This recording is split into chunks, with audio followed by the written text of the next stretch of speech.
You've probably said it 100 times before. You're beautiful. It feels like the right thing to say, right? It's polite.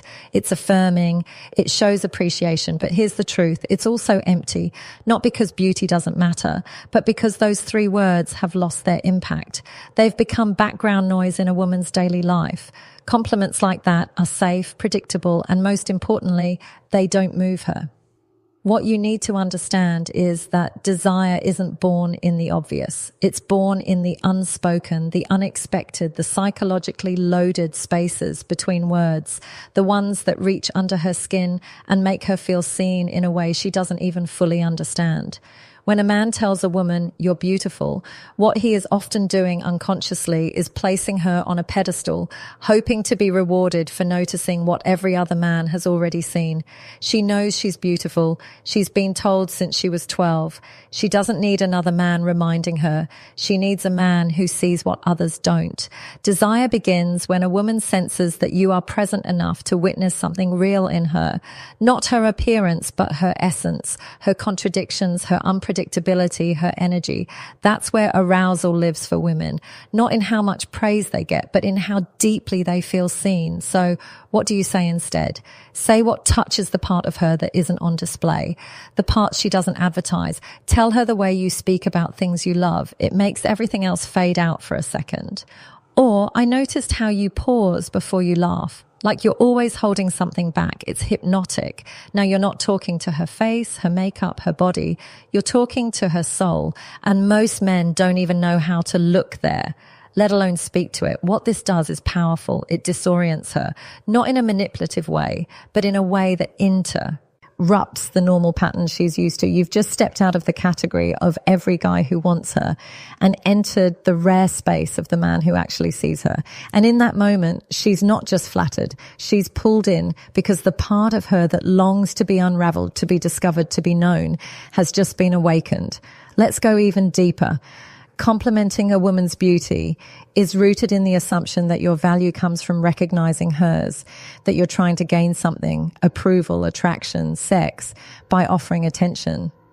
But true masculine presence doesn't operate that way. It doesn't seek permission. It penetrates reality. It speaks not to impress, but to reveal, to reflect something back to her that even she didn't fully grasp. This is what Esther Perel often touches on when she talks about erotic intelligence. The idea that desire isn't about what's seen, it's about what's imagined. It's about the psychological space that opens up between two people. When curiosity replaces certainty, when observation replaces praise, when presence replaces performance. So next time you're with a woman, resist the urge to fill silence with praise. Let her speak. Observe. Listen not just to her words, but to how she says them, her rhythm, her tone, the shift in her eyes, and then speak from that place. There's something about the way you hesitate before you answer. It tells me you think more deeply than you let on. That sentence does more for her arousal than 1,000 "you're so gorgeous" comments ever could. Why? Because it requires your presence to notice. It presents real grounded, embodied attention is the one thing most men are too distracted, too performative, or too insecure to offer. It's not that saying you're beautiful is wrong. It's that it's insufficient, it's surface level, it's lazy, and deep down women know it. What she wants is to be felt, not just seen. She wants to be engaged like a mystery, not a trophy. A force, not a feature. So change the script. Step out of autopilot. Speak to her in a way that touches what's hidden. Let her feel like you're tuning into something subtle, something sacred, not just scanning her for what's obvious. That's when desire starts to build. That's when she begins to lean in. And that's when she starts imagining what it would feel like to be fully opened by a man who actually understands the language of her inner world. Because in the end, it's not your words that get under her skin. It's your attention, sharpened, specific, and fearless, that does. We often think of desire as something physical, a spark, a look, a touch. And while that may be true for many men, for most women, Desire is something much more layered. It's emotional, psychological, even existential. It's not about what you look like or what you say at face value. It's about how you make her feel about herself when she's in your presence. And that feeling, when it's emotionally charged and deeply intimate, is what opens the door to physical longing. So if you're walking into a conversation thinking the goal is to be charming, impressive, or seductive, you're already missing the point. Women don't want charm. They want connection. And what turns them on more than your words is the feeling behind your words, the attention, the curiosity, the emotional courage to be real. This is where most men get it wrong. They think sexuality is about performing, being the alpha, being bold. But what creates true arousal in a woman is emotional depth. The kind of energy that says, I'm here, I'm grounded, and I'm not afraid of who you are underneath the surface. That's the masculine presence that draws her in, not the man who rushes to prove his worth, but the one who calmly witnesses her complexity and holds space for it. It starts with your language. Are you saying things that reflect observation, on and presence, or are you just throwing out compliments and hoping one sticks? Think about the difference between saying you look amazing in that dress versus there's something about the way you carry yourself when you're comfortable, like your energy fills the whole room without trying. One is surface level approval. The other is emotional precision. And precision is seductive because here's what no one tells you. Women are not craving validation. They are craving relevance. They want to feel relevant to you, not just as a body, but as a force. And that means engaging with the parts of her that are rarely touched, her ideas, her stories, her silences. When you say something that reflects that you've actually been listening, you unlock a part of her that most men never get close to. You activate her emotional imagination, and that's where desire begins. Now, I'm not suggesting you turn every interaction into a therapy session. This isn't about being heavy or intense for the sake of it. It's about being tuned in. It's about saying things that arise from your attention, not from your agenda. For example, if she's telling you about a childhood memory, don't just nod and smile. Say something like, it sounds like that moment shaped more than just your personality, maybe even the way you protect yourself now. That's emotional depth. That's insight, and insight creates intimacy. But let's be clear, this isn't a script. You can't fake this. You can't learn a few psychological tricks and expect women to melt. This only works when you're doing the real inner work yourself, when you're present in your own body, connected to your own emotions, and not afraid to be seen. Because the more emotionally available you are, the safer she feels to open. And the more she opens, the more she wants to be close to you, physically, mentally, sexually. Desire flows in the space where emotion are. Resonance meets masculine containment. She wants to feel you, feel her, not because you're trying to seduce her, but because you're alive enough to notice what others overlook.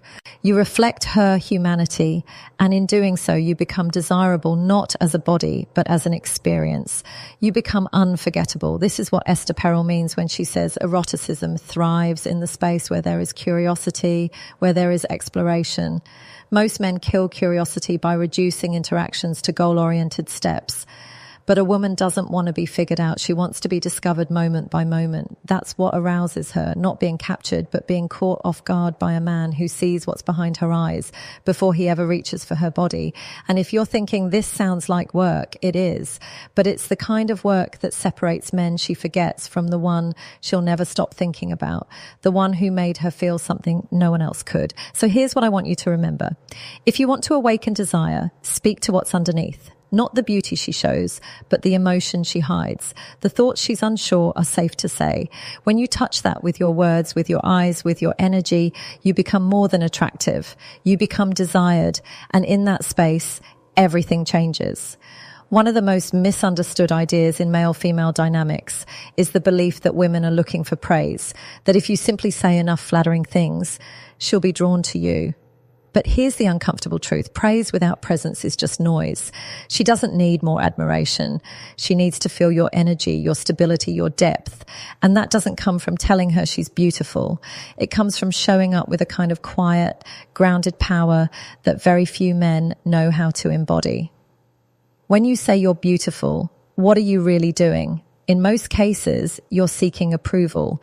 You're hoping that by offering her a compliment, she'll reward you with attention, affection, or validation. But that dynamic puts you in the role of the perform and her in the role of the judge. You're offering something and waiting for her to respond. That's not desire. That's negotiation. Masculine presence is not about offering. It's about being. It's about standing in who you are with nothing to prove and nothing to chase. A woman doesn't fall for a man because he flatters her. She falls because she feels something when she's around him. She feels herself soften. She feels her guard drop. She feels safe, not because he told her she's special, but because his energy invites her into the present moment. This is why true presence is so much more powerful than praise. When you're present, you're not performing. You're not trying to be impressive or clever or seductive.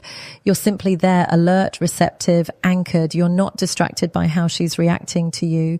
You're not trying to read her mind or manage her impression of you. You're just witnessing her deeply with no agenda. And paradoxically, that's what makes you magnetic. Because here's what happens when you stop praising and start observing. You shift the dynamic. Instead of making it about her appearance, you start speaking to her essence. You might say there's a quiet intensity in the way you look at people when you're really listening. It's disarming. That's not praise. That's perception.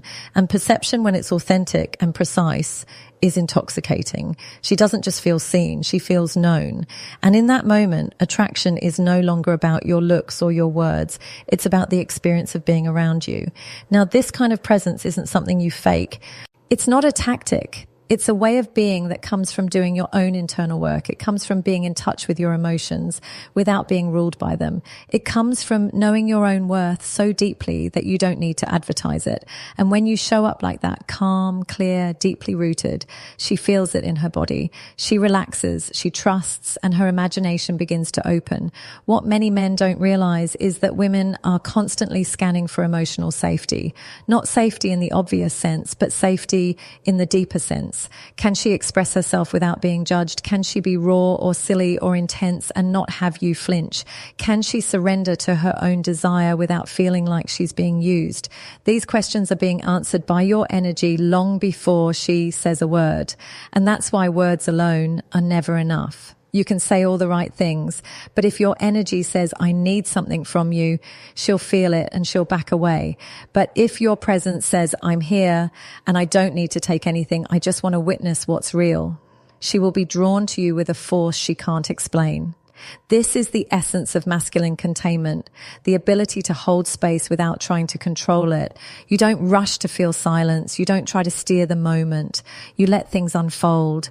And that patience, that stillness is what allows her to feel safe enough to come toward you, not because you pushed, but because you pulled her in, not with effort, but with essence. So stop reaching for praise. Stop defaulting to compliments. Let your words come from observation, not performance. Let your energy do the heavy lifting. Because when a woman feels your presence, when she senses your depth, when she experiences you